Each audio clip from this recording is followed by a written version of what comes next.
Someone wrote, Mother's Day is traditionally the day when children give something back to their mothers.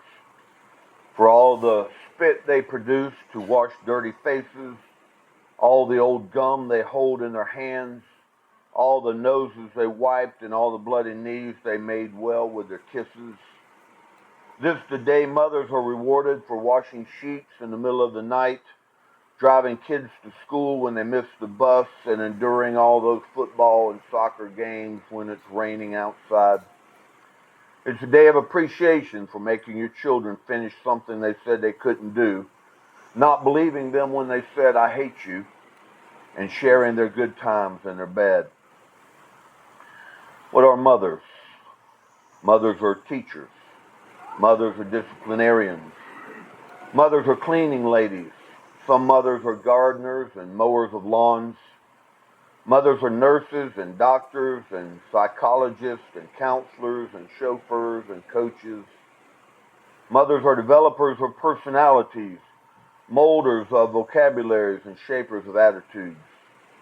Mothers are soft voices saying, I love you. And mothers are a link to God, a child's first impression of God's love. Mothers are all of these things and much, much more. Irma Bombeck once wrote a column that told of God in the act of creating mothers.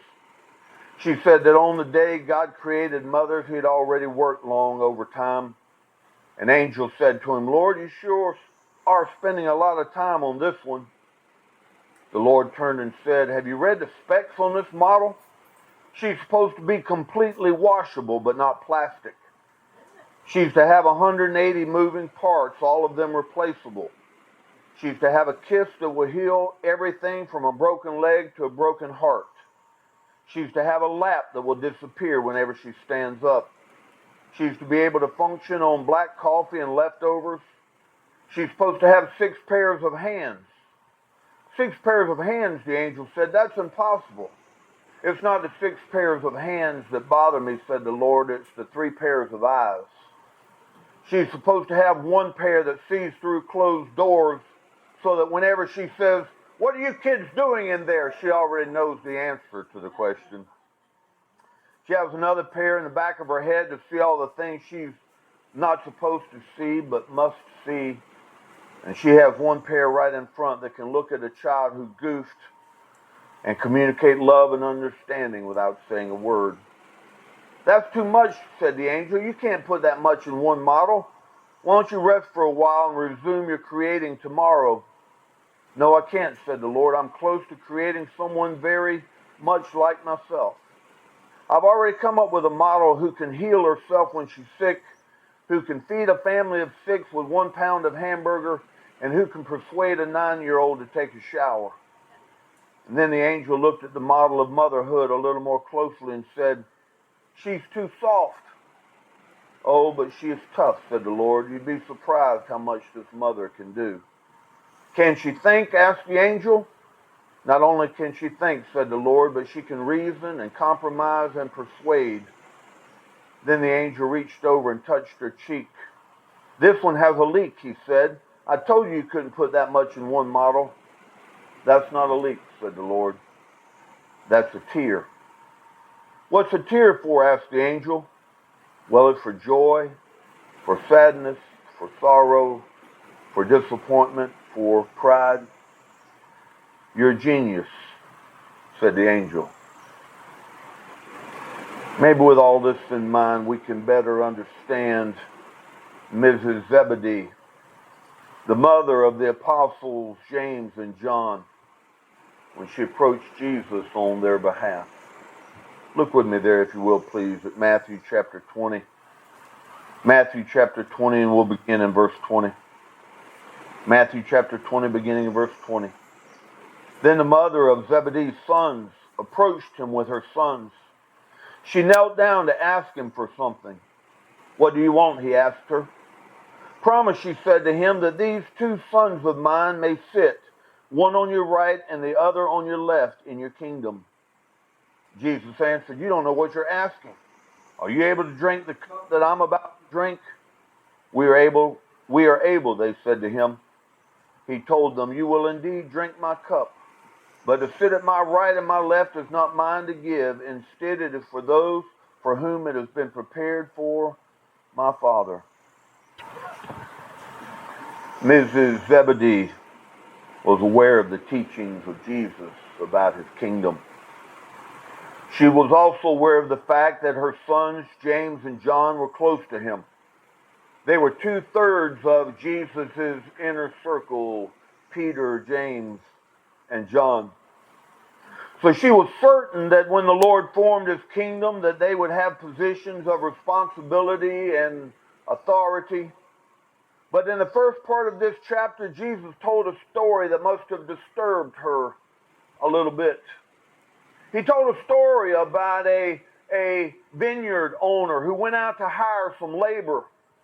And he went out on the city square and he found some people lounging around waiting to be hired. And he told them, "Why are you sitting here?" They said, "No one has hired us." He said, "Come work in my garden, and at the end of the day, I will pay you what is due." The Bible tells us Jesus continued with the story. He went back to the square 3 hours later and found more sitting there. And he said, "Why are you sitting here?" He said, "No one has hired us." He said, "Go work in my garden. At the end of the day, I will pay you what is due." And he returned again and again, and just an hour before the end of the day, he returned to the square and he found some more still sitting there. He said, "Why are you not working?" And they said, "No one has hired us yet." He said, "Go work in my garden, and I will pay you at the end of the day what is due you." At the end of the day, he gathered together all of the laborers, and he started with those who had started working last, and he paid them. And then he went through and he paid all of them until the ones he had hired first thing in the morning, and they all got the same pay. And I imagine Zebedee's wife was a bit concerned because her boys had been with Jesus from the very beginning. And she's wondering, is Jesus saying that they are not going to get a reward for their labor, that they're going to be considered just like everyone else? And so she goes to Jesus with some concern and with a request. She said, "Jesus, let my boys, one sit on your right and one sit on your left." We might well criticize Ms. Zebedee for being so bold, but since today is Mother's Day, maybe we ought to think for a few moments about the positive things concerning Ms. Zebedee. We need to also recognize that when she came to Jesus, while Jesus did not grant her request, neither did he deny it. He simply reminded her of the cost of being seated on the right and left and told her that it is the Father who determines who will be seated there. As we think of this mother approaching Jesus with requests for her sons, we notice the first thing a mother and a parent can do to help their children is to make sure they have a relationship with Jesus themselves. Mrs. Zebedee knew Jesus and went and talked to him about her sons. Oh, if we only had more parents, more mothers who knew Jesus and went and talked to him about their children. We run Mission Possible Camp and have children's church, but parents, grandparents, what we do and what we teach can never take the place of the example that you set and the things that you teach your children about the Lord. Christianity, like so many other things, is so much more easily caught than it is taught. There is nothing more important you can do for your children for their walk with the Lord than to have a vibrant walk with Jesus yourself. To model for your children and grandchildren what a healthy and growing relationship with Jesus Christ really looks like. One of the difficulties a pastor or a teacher has trying to teach a child or a youth the importance of a real and growing relationship with the Lord is that often what they see modeled at home by their parents is not what the preacher or the teacher tells them about. So often what takes place at home is a Christianity the children see their parents put on Sunday mornings before they go to church, and then they take it off rest of the week. On the other hand, when a growing, vibrant relationship with the Lord is lived down in front of your children, it's difficult for them to overlook it. I'm reminded of the story of the two men who had never professed Christ and never shown any interest in Jesus at all. And finally, one day, they both received word that their mother had passed away. They went to her home and grieved together. And finally, looking around, one of the men went and knelt beside his mother's bed. His brother, standing beside him, said, "What are you doing?" He said, "This is the place Mama knelt every day and prayed for you and me." His brother joined him there on his knees beside the bed. And the two men prayed to accept Christ. Why? Not because of anything a preacher said, not because of anything a teacher told them, but because of a godly mother living it out in front of them, a mother they knew prayed for them every day. Mothers, parents, grandparents, there is nothing more important you can do for your children than to live out a growing and authentic Christianity in front of them. Not only did Ms. Zebedee have a relationship with Jesus, but she wanted her boys to have one as well. She wanted them to have a part in his kingdom. I can think of no more important task of motherhood than to seek to ensure that your children are a part of the kingdom of God. I know that many mothers pray. Sometimes they pray out of necessity. And sometimes they pray because motherhood is not easy, but extremely difficult. James Dobson tells about a time he came home when his son Ryan was a small baby. It had been a terrible day for his wife. Ryan had been sick and had cried all day. Once, as she was changing his diaper, the phone rang and Shirley reached over to answer it before fastening up his diaper. Just then, Ryan had another attack of diarrhea.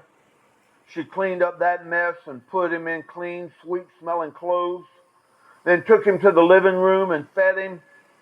As she was burping him, he threw up all over her and himself and the couch as well.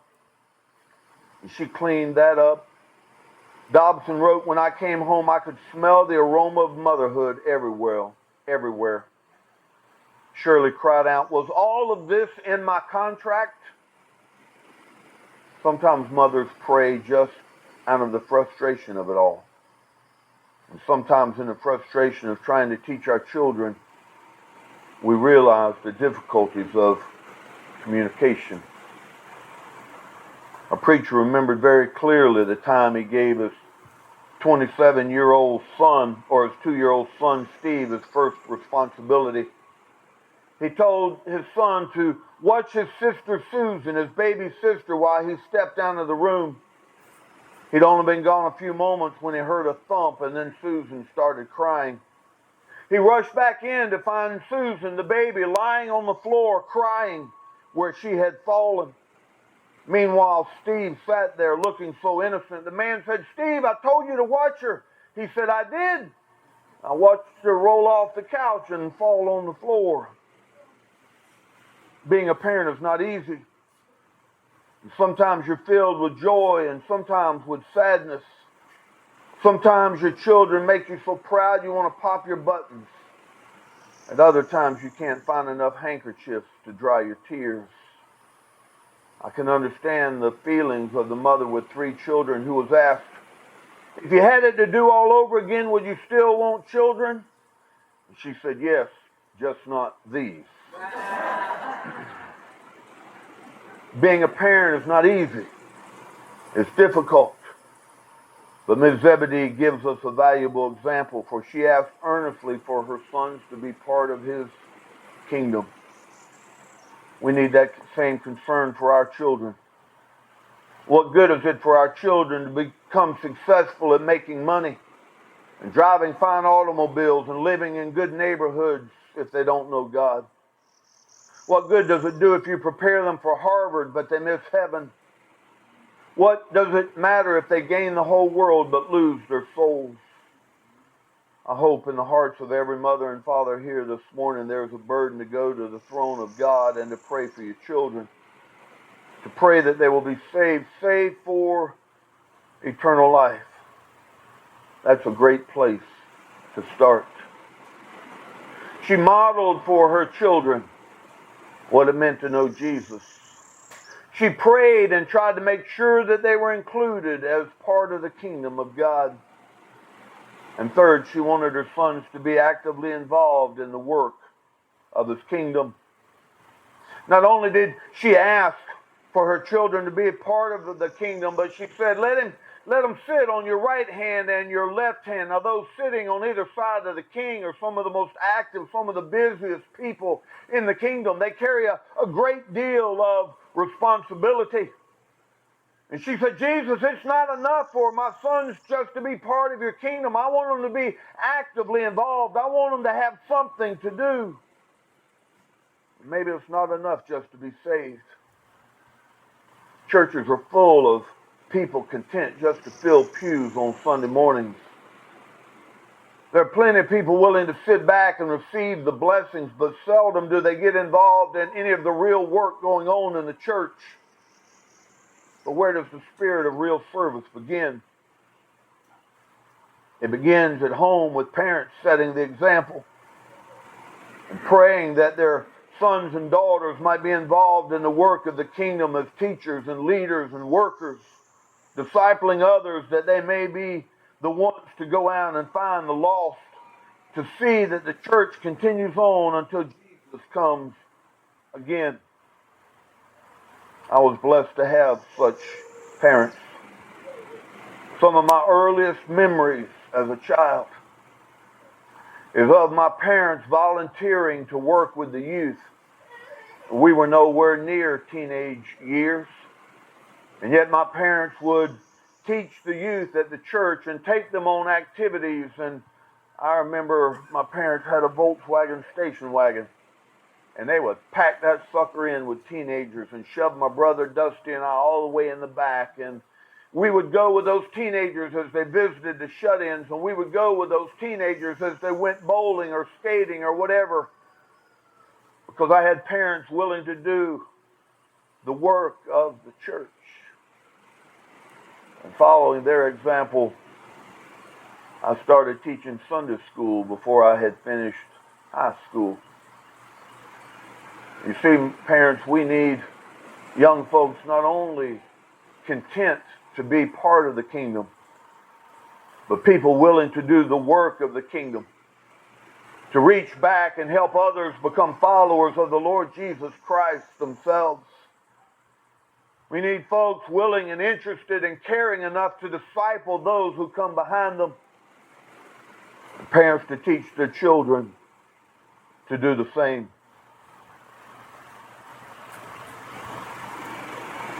Ms. Zebedee asked that her children would be actively involved in the work of the kingdom. And we need to walk in her footsteps as well. And fourth, Ms. Zebedee had big expectations. When you're working in the kingdom, there are no higher positions than those on the right and the left of the king himself. And that's what she wanted for her sons. She didn't just ask for her sons to be doorkeepers. She wanted them to be on the right and the left of Jesus. We may consider Ms. Zebedee brash and presumptuous, but I admire her boldness. Far too long, people have settled for mediocrity in the church. For too long, some have been content with just barely making it through the door. For too long, they have been content to sit back and let things happen. It's time for some of us to take our positions on the right and on the left, to become leaders molding and fashioning the outreach of the church, mobilizing to make sure the message of Christ is shared around the world. It's time to strive for excellence, to reach for the very best there is. The Lord calls us to be His disciples and to be effective laborers in the church and to be disciple makers. You remember Irma Bembach had God saying, as he was creating a mother, I am close to creating something very much like myself. I suppose that is why today is special. Because we recognize that a mother's love is probably one of the closest examples we have to God's love. It's a love that goes through the valley of the shadow of death to bring life into another. It is a love that sacrifices itself over and over again and would even dare to lay down its life for its own offspring. The story comes out from World War II and the Holocaust that took millions of lives, of Solomon Rosenberg and his family. Solomon Rosenberg and his wife and their 2 sons and his mother and father were arrested and placed in a Nazi concentration camp. It was a labor camp, and the rules were very simple. As long as you can do your work, you're permitted to live. When you become too weak to do your work, then you are exterminated. Rosenberg watched his mother and father marched off to their deaths because they were no longer able to work. And he knew his youngest son would be next because David had always been a frail child. Every evening, Rosenberg came back into the barracks after his hours of labor and searched for the faces of his family.